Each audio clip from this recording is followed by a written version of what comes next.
One of the components of the Project Lazarus model is the provision of substance use disorder treatment to anyone who needs it. It's one of the things we knew from the onset when we were putting Project Lazarus together is if we could train our families to recognize that someone in their family was misusing or abusing their prescription pain medication or another street drug, or if we could train our physicians to recognize that some of their patients who needed pain medication but also were at risk of an overdose and needed more treatment than the brief intervention that they could provide. If we could train our communities to recognize the need for more substantive intervention, we needed to have the intervention available in the community. When we started Project Lazarus in Wilkes County, there were no substance use disorder treatment facilities in the county, and anyone who needed treatment had to travel at least 2 counties away in order to get treatment. So one of the things that Fred Brayson was able to do was to negotiate with one of the providers of a substance use disorder treatment program to come to Wilkes County and to set up within the county.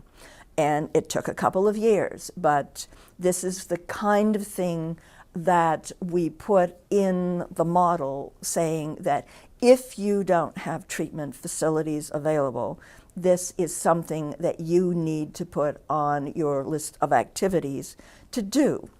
And in addition to that, what we were able to do in Wilkes and eventually as the Project Lazarus has spread to other counties is to work in the training of medical care providers to increase the number of physicians who are licensed to treat their patients with buprenorphine or Suboxone. And this allows the treatment for substance use disorders within the clinical practice, so the patient doesn't have to go to an opioid treatment program that uses methadone. Methadone can only be prescribed by a clinician for pain management. Methadone can only be prescribed for substance abuse within a federally and state-controlled opioid treatment program. So by encouraging physicians to get the additional training so that they can prescribe buprenorphine, Suboxone in their clinical practice, this again expands the amount of treatment that's available. So through the educational programs we have for medical care providers, we strongly stress and recommend the online training for buprenorphine, Suboxone treatment within a personal clinic. We try to encourage physicians, instead of saying, all right, I see you have an addiction problem, instead of firing them from their practice, to bring them into their practice, keep them within the practice, treat their substance use disorder, as well as continue to provide their pain management.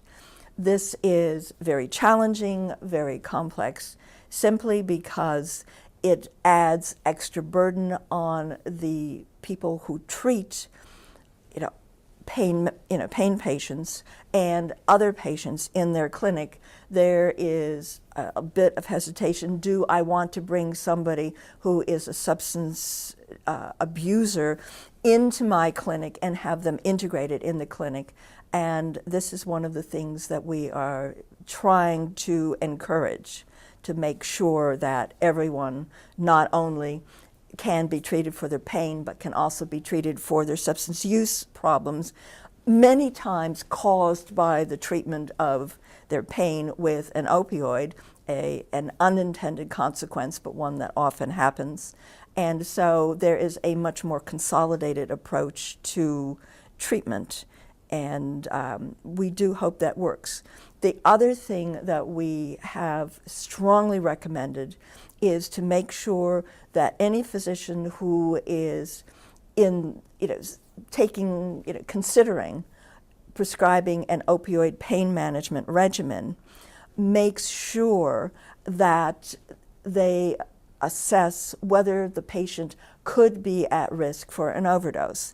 And there are behavioral aspects to being at risk for an overdose. There are also metabolic risks. If one has trouble breathing, either because of asthma or a history of pneumonia and bronchitis or COPD, or one has kidney failure or liver disease, a bunch of other conditions that set one at risk for not being able to metabolize as safely and well their opioids as people who don't have those medical problems. All of these people should be co-prescribed naloxone just in case there is a problem when they are prescribed their opioid.